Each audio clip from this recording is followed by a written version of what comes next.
had they went on and won that 4-0, would you have still seen the kind of fan protests that we saw at the end of the game when they scrambled that win?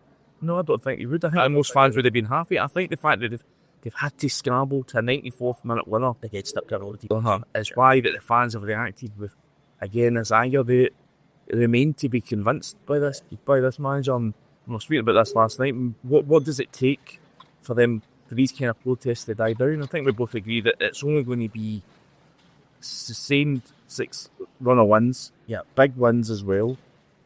And even then, if he has a stutter in amongst that, he might find this kind of thing coming back. The big question last night, we were discussing it with a few other boys, was, is it even possible for Russell Martin to turn these fans around, or has it literally just gone too far?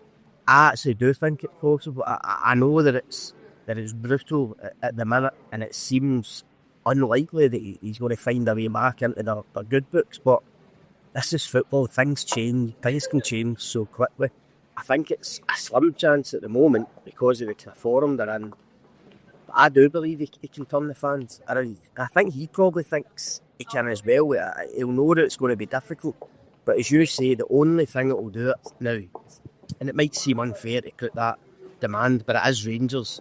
I think the only thing that turns it around now is literally a run of 10, 12 wins, or at least going unbeaten. And as you say, there has to be big wins in there, so that'll include the League Cup semi-final against Celtic at Hampden. I mean, that would be massive for it if they could win that, because it's a huge win against your rivals. It also gives you a massive chance of winning a trophy to get into the final. If he does that, and it's a massive if he was to go on a 12-15 game unbeaten run, loads of wins, football improving, and a massive victory against Celtic in there, I think it probably would change. I don't think you would see the chance. I say it'll take a lot to turn the supporters around. Most of them have made their minds up, but I don't think it's always not lost yet for Russell Martin. I don't think. Yeah, but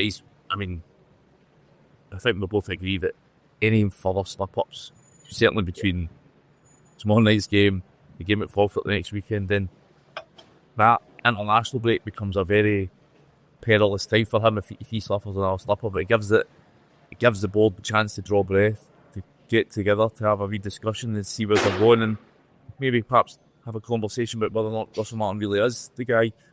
That for me why this week is so crucial.